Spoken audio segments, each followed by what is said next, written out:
ಸುಧಾಕರ್ ಅವರು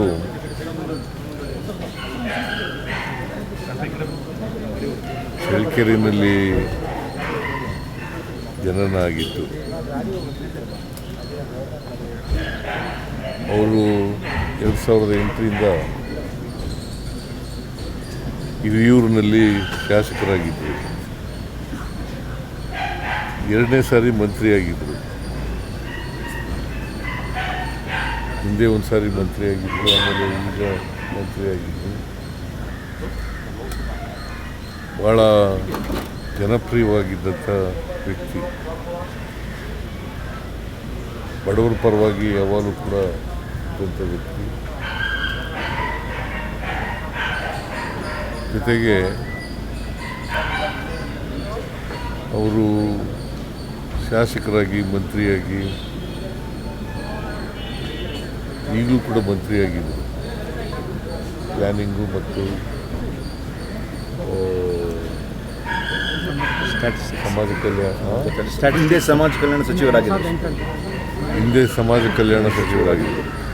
ಪ್ಲಾನಿಂಗ್ ಬಂದಿಖಾನೆ ಮಂತ್ರಿಯಾಗಿ. ಅವರು ಜೊತೆಗೆ ಸಹಕಾರಿ ಕ್ಷೇತ್ರದಲ್ಲೂ ಕೂಡ ಅಪಾರವಾದಂಥ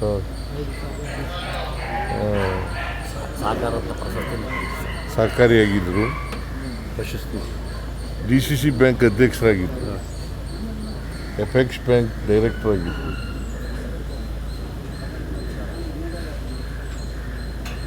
DCC ಬ್ಯಾಂಕ್ ಅಧ್ಯಕ್ಷರಾಗಿ ಭಾಳಷ್ಟು ರೈತರ ಪರವಾಗಿ, ಬಡವರ ಪರವಾಗಿ ಕೆಲಸ ಮಾಡಿದ್ದಾರೆ. ಅವರು ನಮ್ಮನ್ನು ಅಗಲಿದ್ದಾರೆ. ಪತ್ನಿ, ಮಗ ಮತ್ತು ಮಗಳು ಅವರನ್ನು ಬಿಟ್ಟು ಅಗಲಿದ್ದಾರೆ. ಮತ್ತು ಅಪಾರವಾದಂಥ ಬಂಧು ಬಳಗವನ್ನು ಬಿಟ್ಟಿದ್ದಾರೆ. ಅವರ ಆತ್ಮಕ್ಕೆ ಚಿರಶಾಂತಿ ದೊರಕಲಿ ಅಂತೇಳಿ ಪ್ರಾರ್ಥನೆ ಮಾಡ್ತೀನಿ. ಅವರ ಕುಟುಂಬ ವರ್ಗದವರಿಗೆ ಅವರ ಸಾವಿನ ದುಃಖವನ್ನು ಭರಿಸ್ತಕ್ಕಂಥ ಶಕ್ತಿ ಕೊಡಲಿ ಅಂತೇಳಿ ಪ್ರಾರ್ಥನೆಯನ್ನು ಮಾಡ್ತೇನೆ. ನಾಳೆ ಕ್ರಿಮೇಷನ್ ನಡೀತದೆ. ನಾನು ಕೂಡ ಹೋಗ್ತಾ ಇದ್ದೇನೆ. ಚಳ್ಳಕೆರೆಯಲ್ಲಿ ಕ್ರಿಮೇಷನ್ನು. ಇವತ್ತು ಹಿರಿಯೂರು ಅವರ ಮತಕ್ಷೇತ್ರ ಹಿರಿಯೂರಿನಲ್ಲಿ ಅವ್ರ ಬಾಡಿಯನ್ನು ಇಟ್ಟಿರ್ತಾರೆ. ಆಮೇಲೆ ಸಾಯಂಕಾಲ ಚಳ್ಳಕೆರೆ ಕನ್ನಡ ಹೋಗ್ತಾರೆ. ಅವ್ರ ಚಿಕ್ಕಪ್ಪನೂ ಕೂಡ ಶಾಸಕರಾಗಿದ್ದರು, ಜಯಣ್ಣ ಅಂತ ಹೇಳಿ. 78-89 ಅವರು ಶಾಸಕರಾಗಿದ್ದರು. ಇವರು ರಾಜಕೀಯ ಕ್ಷೇತ್ರದಲ್ಲಿ ಅಪಾರವಾದಂಥ ಜನಪ್ರಿಯತೆಯನ್ನು ಗಳಿಸ್ಕೊಂಡು ಅವರು ಹುಟ್ಟಿದ ಆದರೂ ಕೂಡ ಚಳ್ಳಕೆರೆ ಆದರೂ ಕೂಡ ಹಿರಿಯೂರಿನಲ್ಲಿ ಗೆಲ್ತಾಯಿದ್ರು.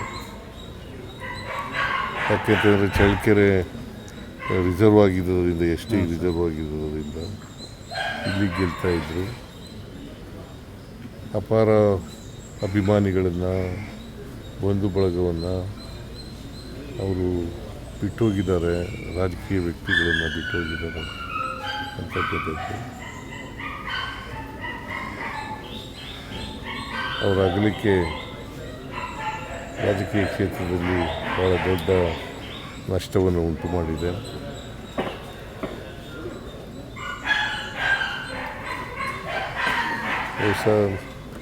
ನಾಳೆ ಕ್ರಿಮೇಷನ್ 4 ಗಂಟೆಗೆ ನಡೀತದೆ. 4 ಗಂಟೆಗೆ ಈಗ ಕುಟುಂಬದವರು ಹೇಳಿದ್ರು 4 ಗಂಟೆಗೆ ಮಾಡ್ತೀವಿ. ಸೊ ನಾನು ಕೂಡ ಅದರಲ್ಲಿ ಪಾರ್ಟಿಸಿಪೇಟ್ ಮಾಡ್ತಾಯಿದ್ದೆ. ನಮ್ಮ ಸಚಿವರು ಸರ್, ನಾವು ಮೀಟಿಂಗು ಮುಂದೆ ಹಾಕ್ಬಿಟ್ಟಿದ್ದೀವಿ. ಮೀಟಿಂಗ್ ಇತ್ತು ಸರ್ ನಾಡಿದ್ದು.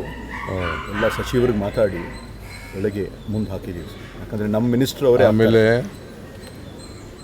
ಚಳ್ಳಕೆರೆ, ಚಿತ್ರದುರ್ಗ ಜಿಲ್ಲೆಯಲ್ಲಿ ಇವತ್ತು ರಜಾ ಇರ್ತದೆ. ಆಮೇಲೆ 3 ದಿನ ಶೋಕ ಆಚರಣೆ,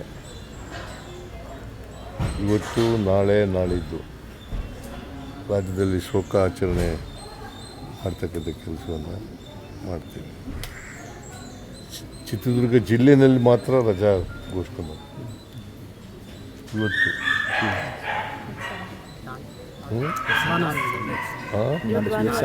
ಸಂಡೇ ನಾಳೆ ಸೋಮವಾರ, ನಾಳೆ ಮಾಡ್ತೀರಾ?